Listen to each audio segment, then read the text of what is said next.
This is a story about how my vagina lost its innocence. So, I moved to New York City in 2003 to study film at the School of Visual Arts, and I hadn't been there more than a month when I met the man who would become the first love of my life. His name was Jim. Now, that's not his real name. Jim was really too good to be true. He was 6'1", he had tan skin, he had flowing blonde hair. He was the kind of guy that made you feel like you were the only one in the room. And to top it all off, he was a billionaire. Literally a billionaire. His father's net worth is $6 billion. Seriously. And on top of all that, he was a model. He was a runway model. I mean, I was floored. And we fell in love immediately, and our relationship progressed, and it was love, but it was also sex, because I lost the V card to Jim, and we did regular sex, but then it moved on very quickly because I was dating him for my entire college career, and we would watch pornography together, and my gays like to joke that I'm the only girl they know who owns anal beads. They're purple. We just would have sex everywhere, in the dorm room, against the wall, on the kitchen table. So if anyone ever plans on going to the School of Visual Arts, I would suggest not eating off the table in dorm room 7C in the new residence, because that's where we had sex. And we also did things like pee on each other, like R. Kelly style stuff. So yeah, we were progressive. But anyway, so one day we decided to take things down a notch and do something a little bit more normal. And that was to do a nude photo shoot. Now, call me crazy, but you can, pull anal beads out of my ass any day. But, like, taking nude photos makes me a little bit nervous. Because there's evidence of that. Like, no one's gonna look at your ass and be like, I think anal beads have been there. But people can see nude photos, they end up on the internet, and what if I wanted to run for Miss America, or what if I wanted to run for president? This could tarnish my career. But anyway, Jim was very convincing.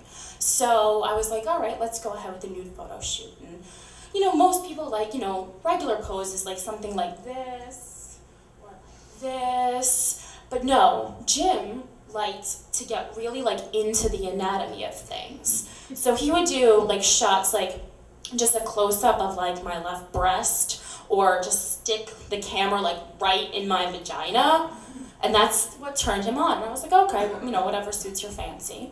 So we did the nude photo shoot, and I forgot about it. A few weeks later, Jim got a promotional modeling gig, because in addition to regular modeling, he also did promo modeling, and that's the people who hand out samples of Red Bull or China gum to you on the street, and he just liked to do it because he was a people person and he was a billionaire, so he didn't have a job, other than this shenanigans. So this particular promo gig was for Best Buy Geek Squad.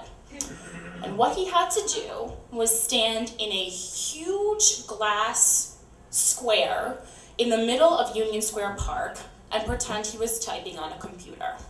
So he would get paid $100 an hour to do this. And Jim loved this because he was getting paid $100 an hour to surf the web, to check his email, and to watch DVDs.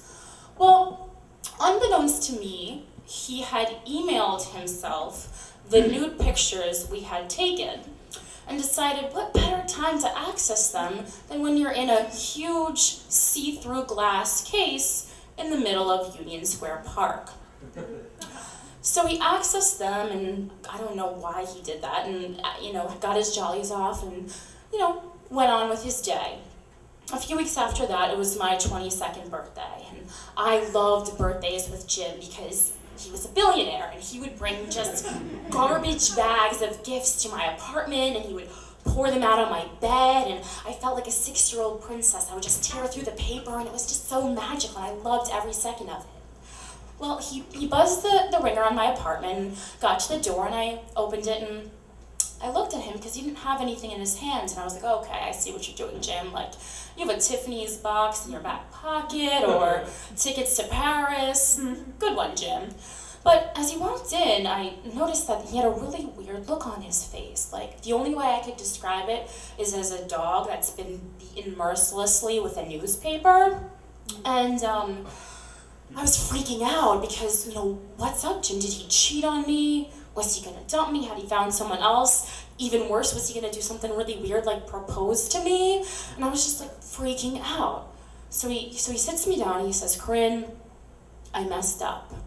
And then he slides a yellow Post-it note with Sharpie writings across it, and he looks me straight in the eye and he says, Corinne, the FBI wants to talk to you about your vagina. That's a quote. That's a direct quote. Now, backtrack with me, if you will. What else happened on the day of the infamous Best Buy Geek Squad promo modeling gig? Well, apparently when he left for his lunch break, Jim forgot to log out of his email account. And the person who took over the shift after him decided it would be a hilarious idea if he took the photos of my vagina and posted them in the personals on Craigslist in the women seeking men section. So he did that a lot of times on a lot of different posts. And the FBI got wind of this. How, you ask? Well, one of the people they hired, Best Buy hired, turns out they were being charged with pedophilia and owning child pornography.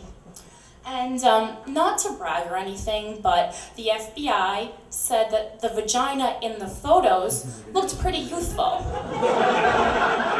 It did.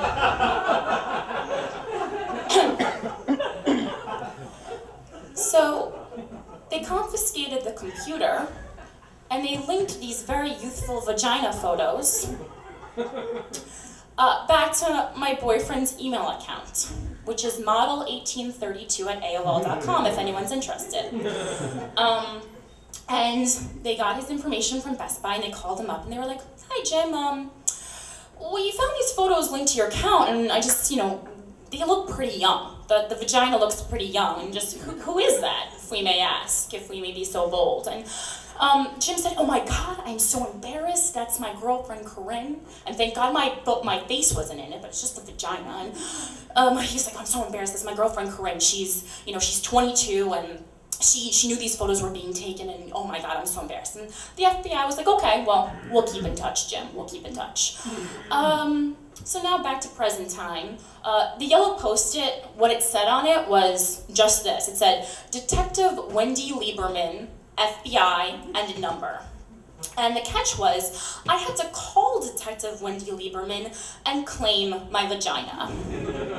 Now, I don't know if any of you have ever done that, but it's a really humbling experience, and just really made me get off my high horse a little bit. So, the next day I called Detective Wendy Lieberman, and I have never prayed for voicemail so hard in my life. Like, I was in a cold sweat. I woke up at 6 in the morning to do it. I was in college. It was not necessary to wake up at 6 in the morning, but I was just so nervous and said, hi, you have reached Detective Wendy Lieberman at the Federal Bureau of Investigation. Please leave a message. So I was like, hi, my name is Corinne.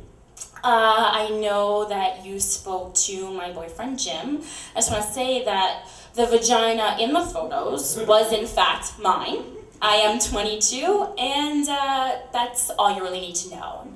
I never heard back from Detective Wendy Lieberman, but I realized that, maybe I didn't get a fancy Tiffany's box for that birthday, and, it didn't have a bow or anything on it, but I realized that I had my own box all along, and it was a very youthful one at that. Happy birthday to me.